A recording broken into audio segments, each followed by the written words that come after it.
The centennial of automotive news comes once, and with it, a book worthy of the milestone. Produced in a premium hardcover format, this limited edition volume is designed to be a lasting presence in the offices, boardrooms, and Zoom backgrounds of leaders across the country. It's a celebration of the innovation, influence, and endurance that defined automotive news' first 100 years and a marker for the road ahead. Alongside historic moments, it offers fresh reflections from today's leaders on the forces reshaping the business, including an essay from Kathleen Ligocki, the highest-ranking female executive in the global auto industry during the late 1990s and early 2000s, about the rise of Mary Barra at GM. When I look at someone like Mary continuing to have impact at her level, it inspires me to continue to have impact at mine. The book will ship in late December. Copies are limited. You can pre-order now until Friday, November 21st at autonews.com. This podcast is brought to you by Proton Dealership IT, experts in dealership cybersecurity and IT management. Interested in a free cybersecurity, compliance, or IT consultation? Visit protontex.com. That's PROTONTECHS.com. Welcome to Daily Drive for Friday, November 21st, 2025. I'm Kellen Walker in Los Angeles. Today on the show, Ford suppliers go to court over a canceled EV supply contract. China makes new demands to end the Nexperia chip crisis. And Stellantis looks to regain lost fleet share. Plus, Cox Automotive's Skylar Chadwick talks about the findings from the company's new service industry study. We used to see customers drop off after 5 years. No, now it's actually at 2 years. We're starting to see those customers deflect to those general repair shops and those quick lanes. Let's run through all the news you need to know to keep up in the auto industry. A Tier 2 supplier is suing Nexteer over a canceled Ford EV program. Swoboda Incorporated claims it spent $3 million on tooling and machinery for Ford's next-generation electric pickup before Nexteer abruptly canceled the agreement. The lawsuit claims Nexteer promised to cover those costs if the program didn't move forward. It's the latest legal battle stemming from automakers' overshot EV projections. Industry experts say smaller suppliers under $1 billion in revenue are particularly vulnerable when programs cancel. And more litigation is likely as automakers continue reevaluating their EV strategies. China says the Netherlands hasn't gone far enough to resolve a dispute over chip maker Nexperia that's disrupted global auto production. Beijing's Ministry of Commerce is demanding the Dutch government fully revoke its seizure of the company, not just suspend it. While China recently exempted civilian chip exports and the Dutch suspended their takeover order, Beijing says there are still critical barriers in place. They include a court ruling that stripped the Chinese owner of control. More negotiations are expected as the standoff continues. And Stellantis is making a major push to grow its U.S. fleet business after years of sidelining the segment. The automaker's commercial division in Europe holds nearly 30% market share, but Stellantis captured just 12% of North American commercial fleet sales earlier this year. Now Stellantis is diversifying beyond rental cars into higher-margin government and commercial customers. It hired fleet veteran Michael Ferreira to lead the effort and saw third-quarter U.S. fleet sales jump 22%. The company is bundling its brands with upfitting services and connectivity tools, and expects to accelerate market share gain in 2026. And those are today's headlines. You can find more details on all those stories at autonews.com. Joining me now here in LA is our own Jack Walsworth, who covers Volkswagen Group for us at Automotive News and is covering this week's auto show. Jack, welcome back to Daily Drive. Hey, Kel. Thanks for having me. So, Jack, what has been the highlights for you so far? Sure. Yeah, this year there wasn't a ton of debuts, but the ones that were pretty interesting. So I would say, the big things were the Hyundai Crater concept and the Kia Telluride. Those were the two big things on the press conference schedule yesterday. Both attracted big crowds. The Telluride, it's the first time the nameplate's been redesigned. It's been super successful for Kia. So seeing it in person for the first time was cool. They had it outfitted in a few different trims, so you could kind of see all of the different offers. They had one that was kind of like imagined for like off-roading with a bunch of off-road gear and all that stuff. Also at the stand. So yeah, that was neat. And Kia is also giving it a hybrid powertrain for the first time. As we all know, hybrids are very popular right now with US shoppers. So seeing that was interesting. And the non-hybrid Telluride now has a Turbo 4 instead of a V6. So another significant powertrain change there. On the other side of the hall, it was one funny thing that Kia was on one side, Hyundai was on the entire other side. So a lot of walking yesterday. But on the other side of the hall was where Hyundai was, and they had their Crater concept. Again, big crowd, a lot of interest. I went back a few times just trying to get photos, and there was people all over the place for quite a while after. Hyundai really hasn't had a true off-road vehicle, and they haven't said if this is going to go in production or not, but it looked pretty substantial. And again, seeing it up close and personal is cool. And it's also neat that it was a concept. We don't see concept cars all the time at auto shows anymore, and so kudos to Hyundai for bringing out a concept back and kind of making it feel like an old-time auto show from years past. But those would be the big highlights. On the non-new car side, there was one interesting thing. Volkswagen showed a restored microbus that had been damaged in the really devastating Palisades fire earlier at the beginning of the year. They had contacted the owner, they got in touch with her, they did a full-on restoration. So they revealed that car yesterday at the show, and that was neat. I mean, it's not something they're selling, it was just something they did for this one person, but it was a cool moment as well. So those are my three big ones. So we both got to check out Hyundai's new Crater concept yesterday at the show, and you write on autonews.com that it suggests Hyundai may be wandering deep off-road. What do you make of it? I mean, it's interesting. They have an XRT trim, which is offered on several of their models. And on the concept, XRT was all over the car. So it was kind of interesting. Like, is this maybe signaling future design cues for those models, or is it a new model entirely? We've seen a lot of automakers do more off-roady trims, off-roady packages. Some models have been introduced. The Ford Bronco is probably the biggest example of this. I think Jeep for a long time kind of had that space to themselves. The Bronco, they're still competitors, but I think that kind of showed the market could expand a little bit. So we'll see, if Hyundai follows suit. It wouldn't surprise me that Hyundai's been really aggressive with their product expansion. They've kind of really widened it a lot over the last few years. And typically when they show a concept car, that's a good indicator of what is to come. So I would imagine, or I wouldn't be shocked if we see a production version down the road. I mean, and it has a pretty good name, Crater. I mean, I'm kind of surprised no one has picked that yet here in 2025. So it definitely seems to have a couple of good ingredients going for itself. Perfect. Jack, thank you so much for joining me. Yep, anytime, Kel. You can hear more of our conversations from the LA Auto Show on our weekend drive edition of the show. I'll be talking with our own Jerry Hirsch and Larry Velaquette about the show, as well as Akio Toyota's decision to go full MAGA in Japan this week. That's available Saturday morning. Coming up, more customers are choosing independent shops instead of sticking with dealership service drives. We'll hear more about it from Cox Automotive's Skylar Chadwick next on Daily Drive.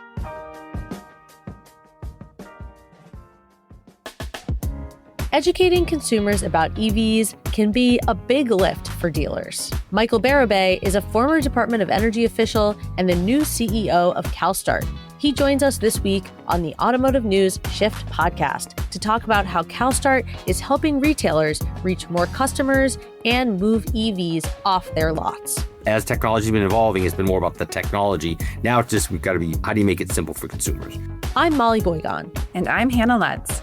Barabay also talks about how private companies can work with the public sector to get more stability around clean energy policies. And as always, we bring you the latest news from the world of automotive technology and innovation. That's available Sunday morning on Shift, wherever you get your podcasts. While you provide top-notch support to your team and customers every day, is anyone taking the time to ensure your sensitive data remains secure? Just one click on a malicious link can place your entire dealership in danger. In fact, the average cost of a data breach surpassed $4 million last year. Stay one step ahead by understanding the threats and minimizing your risk. Proton Dealership IT works around the clock to provide you support 24/7, 365. Operating out of a cutting-edge security operations center located in the USA, Proton continuously monitors, detects, and responds to your potential network issues or cyber threats. You've got a lot on your plate. Keep your focus on where it matters most, your customers. Learn more about our comprehensive services at protontex.com. That's PROTONTECHS.com. Welcome back to Daily Drive. I'm Kellen Walker. Dealership service departments continue to struggle to retain customers long term. That's according to Cox Automotive's latest service industry study. Skylar Chadwick is Director of Product Consulting for Sales at Cox. He spoke with Automotive News Senior Retail Editor Dan Shine. Skylar, thanks so much for joining me on the Fixed Ops Friday edition of Daily Drive. Yeah, totally. I'm excited to be here with you today, for sure. So Cox Automotive just released its Cox Automotive Service Industry Study, and not a lot of good news for if you're in the dealership service department business. Not a lot of good things for dealerships going on here. Some highlights, but some troubling things as well. What were your main takeaways that you take from this study? There's probably three big trends that I would say that when we look at this study as dealerships and what we should be looking at as our processes and our goals going into next year. What's really kind of struggling to me is the intensifying of competition. It is really out there. Back in 2023, we had a 33% drop, right, from 2018. Now it's 29%. So what that means is that general repair shops are up. And so what that means is that the piece of the pie that dealerships are so used to having in the service lane and at those dealerships is being taken away by the actual general repair shops. Those are your quick lanes, right? Your fast lube kind of services. And the other thing too is like loyalty is having a struggle too as well, right? So convenience is trumping dealership loyalty as we see customers deflect from going to the dealership and going to these general repairs. That loyalty is their dealerships are struggling to find that loyalty and continue to carry that loyalty into their actual ecosystem and continue that on forward too as well. And I would say the other thing too is like we're not looking at service lane. Inventory is a gold mine, right? I think we think about the service lane as just a way for consumers to bring their vehicles in for the dealership. We got to start thinking about that differently. And what's interesting to me is in this study, 33% of consumers are interested in getting a trade evaluation on their vehicle. And so as dealerships, we start looking at how we actually equity mine as these vehicles get older. What does that do to our customer base and so forth? And we're actually seeing that actual range where customers are getting those service recommendations, those high bill recommendations as vehicles are getting older. We're seeing consumers in that 33% range would say, hey, if you gave me a $3,000 bill today, I'm going to consider maybe looking at getting a new, vehicle or into used vehicle, whatever that may be. And so that's kind of a standing point too. So those are my big three takeaways is that intensifying competition is there. Convenience. How do we look at that? How do we battle that as a dealerships? And then obviously, how do we bring that sales of service kind of strategy going forward? Interesting about the trade-ins as well and used. You see more and more dealerships kind of trying to get away from the auctions and they want to try and source their own vehicles there. And the service department is a great place for you. You talk about, I think when, my first car, I had it for a while and I was kind of thinking, I should, get a new car. Then I got the clutch went out and I was like, you know what? Time for a new car. And so I brought it to the dealership. I said, I don't want to pay for a new clutch. And they say, here's a new car. And I bought a new car from them. So I think, there's as valid what you say is that there's good opportunities there for dealerships in their service department if they really put a good effort into it. Yeah, think about it. I think that, the best auction I always tell dealerships is the auction in your dealership today. And that's your service lane. And think about that too, is some of these customers actually have service contracts on that car.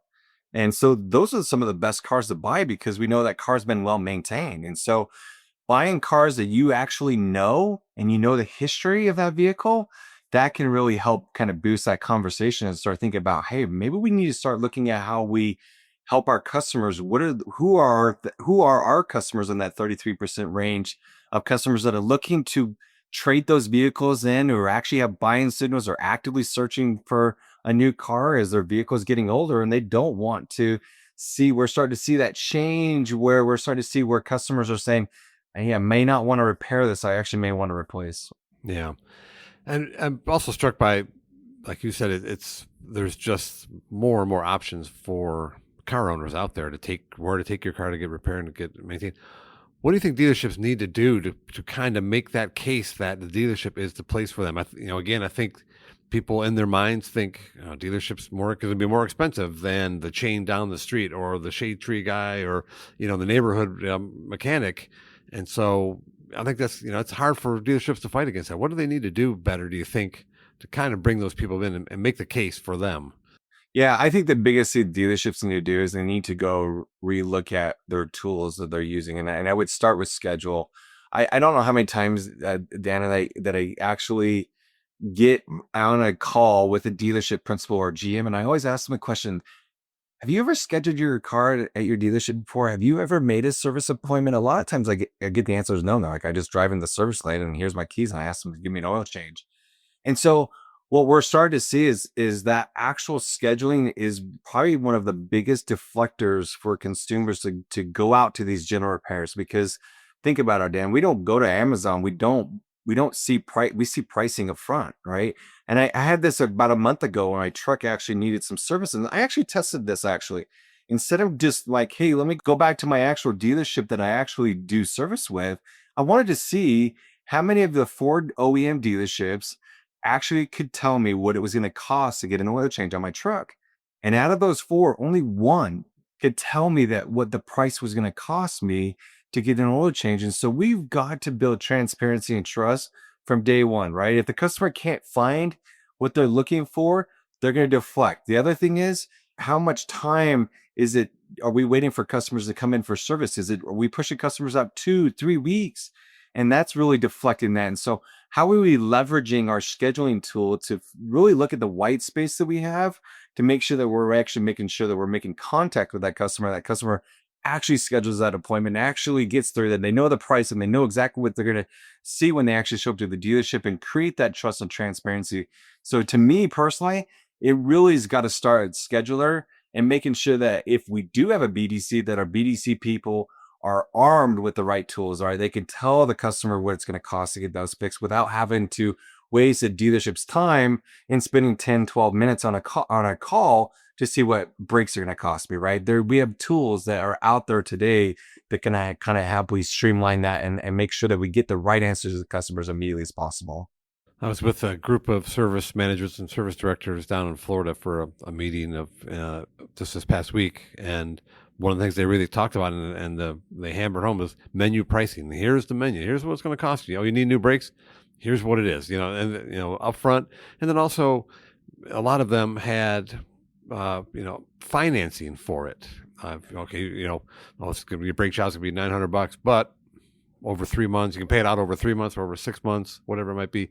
And that really helped sell a lot of maintenance and repairs, just because the consumers didn't have that sticker shock of a big repair bill. They could kind of cut it out. So I think things like that too. I think, like, to your point, make it more palatable for a customer to go to a dealership and feel good about the service they receive. Yeah, and I think another big piece that we're starting to see in the industry is mobile service and also service pick and delivery. Now, I'm not saying that's in every single market, but there are markets that are really trending to that. And it really goes back to that convenience factor and really helping the customer feel convenient. I don't know how many times they came and pick up one of my vehicles to have it service. It's super nice, and it's really convenient for me that I can do other things and get other things done and not really have to worry about those things. So we're starting to see that come by. We're seeing some OEMs get behind that too as well. But really, honestly, dealers' retention has declined, right? And I think that is a huge factor. We're actually starting to see those customers deflect at that 2-year mark in our study, right? 72% of those customers were back in 2023. Now it's 54% in 2025. That's quite a drop. Yeah, shocking drop. A major drop. And so we're starting to see that we used to see customers drop off after 5 years. No, now it's actually at 2 years. We're starting to see those customers deflect to those general repairs and shops and those quick lanes, tire services and things like that. And so we really have got to make sure that we really are providing the right market research, that we actually do some research on our customers, because like I always tell people, right, a Toyota customer is not the same as a Lexus customer. And so we got to make sure that we're really doing our due diligence as dealerships and make sure that we're meeting our actual customer satisfaction. Skylar, lots of great information, good analysis there. I really appreciate your time. Thanks so much. Yeah, thanks so much for having me today. That's Daily Drive for today. I'm Kellen Walker. Thanks to Automotive News executive producer Jake Neer, as well as our own Jack Walsworth, Jan John, and Vince Bond Jr. for their reporting for today's podcast. We also had reporting from Kurt Nagel of our sibling publication, Crane's Detroit Business. You can get the latest news on service and parts, supply chains, and everything happening in the auto industry at autonews.com. Come back over the weekend for our Weekend Drive edition of the show. I talk with our own Larry Bellaquette and Jerry Hirsch about their impressions of this year's LA Auto Show, as well as Akio Toyota's surprising tribute to Donald Trump in Japan this week. There are a lot of things that I don't understand why this happened, mostly and primarily because it abandoned decades of careful, cautious presentation by Toyota to be apolitical. We'd love to hear from you. Let us know what you think of the show and the topics we covered today. Send us an email at dailydrive@autonews.com or leave us a voicemail at 313-444-2774. And if you enjoy the podcast, remember to like, leave a review, and subscribe so you never miss an episode.